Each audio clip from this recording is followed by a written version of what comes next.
Buenas tardes, este es un vídeo para la asignatura Fisiología del Deporte. Nuestro trabajo es sobre el área del deporte y la mujer. Concretamente nos centraremos en estudiar el efecto que tiene el deporte en los ciclos menstruales. Vamos a ir analizando 5 artículos, de esta manera estudiaremos diferentes efectos, diferentes consecuencias que puede tener el deporte. Irán pasando por delante de esta ponencia mis diferentes compañeros y ya os dejo con el primero. Bueno, buenas tardes, yo soy Fidel Moreno y vamos a empezar con el primer artículo para el trabajo de fisiología. Mi artículo se llama el ciclo menstrual, el rendimiento y percepción del esfuerzo en jugadoras de fútbol élite. Vamos a ver, como he dicho antes, vamos a estudiar las consecuencias que tiene el ciclo menstrual en las jugadoras de fútbol élite. Para esto, con las consecuencias que puede tener la menstruación, los entrenadores hacen una serie de adaptaciones al entrenamiento para que esas causas no sean un inconveniente. Luego, otro autor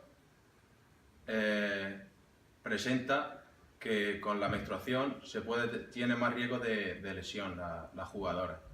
Pero por otro lado, dicen que los métodos anticonceptivos pueden ser otro factor para que esas lesiones no se sufran.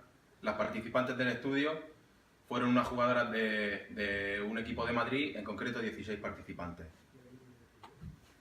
El material utilizado y los test utilizados para la medición fueron la escala de Borg y el Kuhn-Nagel, y también utilizaron un calendario que durante 4 meses deberían de ir marcando con una X el día que peor se encontraran. Para esa forma de evaluación, como hemos dicho antes, se hizo durante esos 4 meses y la prueba o la medición en concreto se hacía un miércoles, que era entre medias de la semana, para así combatir la fatiga que traían del partido anterior del domingo y de esta manera poder seguir con su entrenamiento después de las mediciones. Hola, soy Martín Cerón y vamos a hablar sobre el ciclo menstrual y el entrenamiento deportivo en mujeres. Vamos a hablar de la relación entre los temas de menarquía, el ciclo menstrual en deportistas, las afectaciones de la función menstrual en atletas y la relación que tiene todo esto sobre el rendimiento deportivo. Este trabajo se divide en diferentes temas, exponiendo teorías de diferentes autores. Vamos a hablar sobre la duración del ciclo menstrual en deportistas, que se ha demostrado que no existe aparentemente ninguna de estas variables en los atletas es diferente a las mujeres que no practican deporte. Las capacidades de trabajo durante el ciclo menstrual, en fase de premenstrual y menstrual, habla de que aumenta la masa corporal, los cambios hormonales y disminuye la economía respiratoria y la eficacia de trabajo. Se ha demostrado que la fase premenstrual es la más difícil para entrenar a mujeres atletas. El ejercicio en épocas menstruales ha demostrado que la intensidad de carga física y la reducción del peso corporal con bajo índice de tejido graso alteran el ciclo menstrual en las atletas. En las fases de postovulación y postmenstruales de la mujer se encuentra una mejora en la economía funcional, en la velocidad de recuperación postcarga y en la capacidad de trabajo, por lo cual esta etapa es la mejor para el entrenamiento en mujeres. La menarquía se asegura que su aparición depende de la modalidad deportiva, con una variable que habla del grado de feminidad de las mujeres. Cuanto más masculina se es, más la menarquía llegaría de una forma más tardía. En los beneficios e influencias negativas que conlleva el deporte en las mujeres, se ha demostrado que existe una disminución en el dolor de la menstruación en deportistas, mientras que también existe una disminución del calcio en fondistas, en bailarinas de ballet y en el patinaje artístico. Buenos días, soy Magüera, vengo a presentaros mi artículo que trata sobre la menarquía, amenorrea y crecimiento de la gimnasta de la élite española. La gimnasia rítmica se inicia en España a mediados de los 70. En este tiempo se ha conseguido grandes éxitos internacionales, pero también ha dado lugar a críticas respecto a los posibles efectos sobre la salud de las jóvenes deportistas. El objetivo de este estudio, de este artículo, es conocer la edad menarquía, los trastornos en la menstruación y su relación con el crecimiento de las gimnastas. El material utilizado son gimnastas españolas que pertenecían al equipo nacional desde 1974 hasta 1992.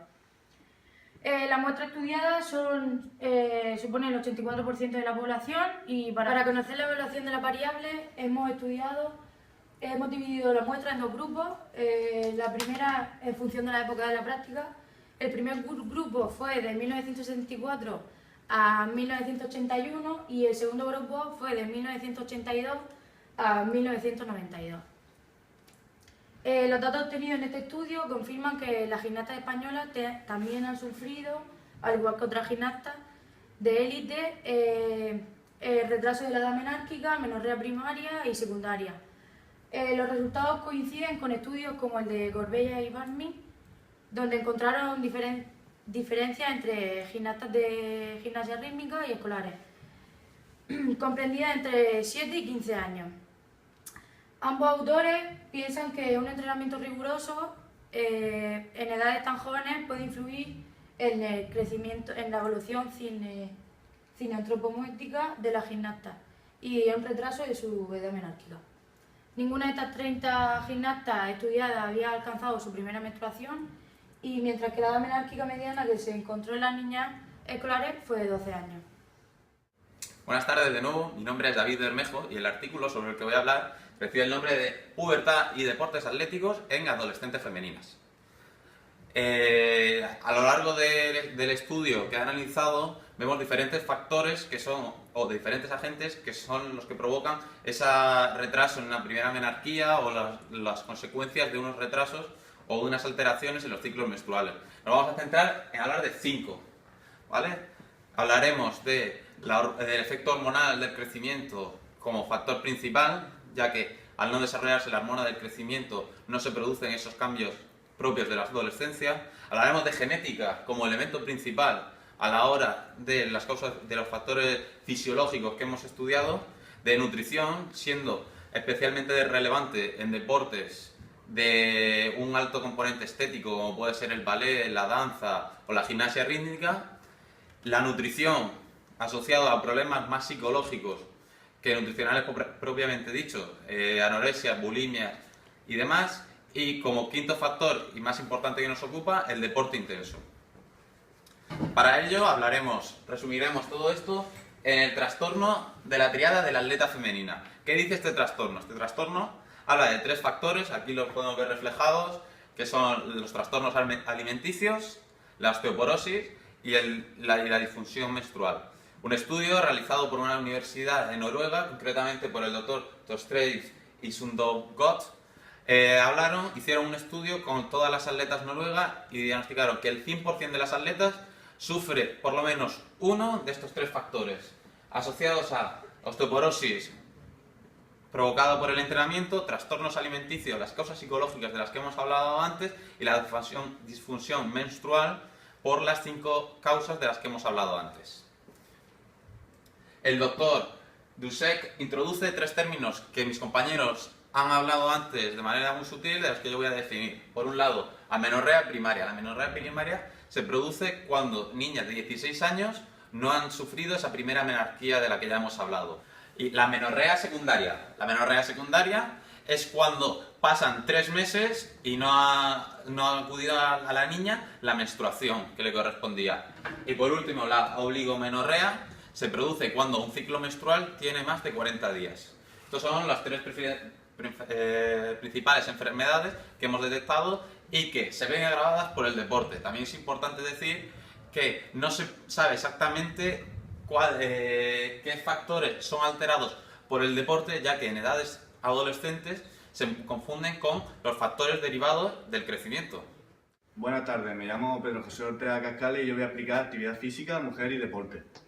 Una pequeña introducción que en la antigüedad se consideraba que practicar deporte por la mujer estaba mal visto, ya que solo lo practicaban los hombres. Se ha dicho también que el deporte da una apariencia masculina y una tensión excesiva, pero todo esto se ha visto desmentido por la vida real de los atletas.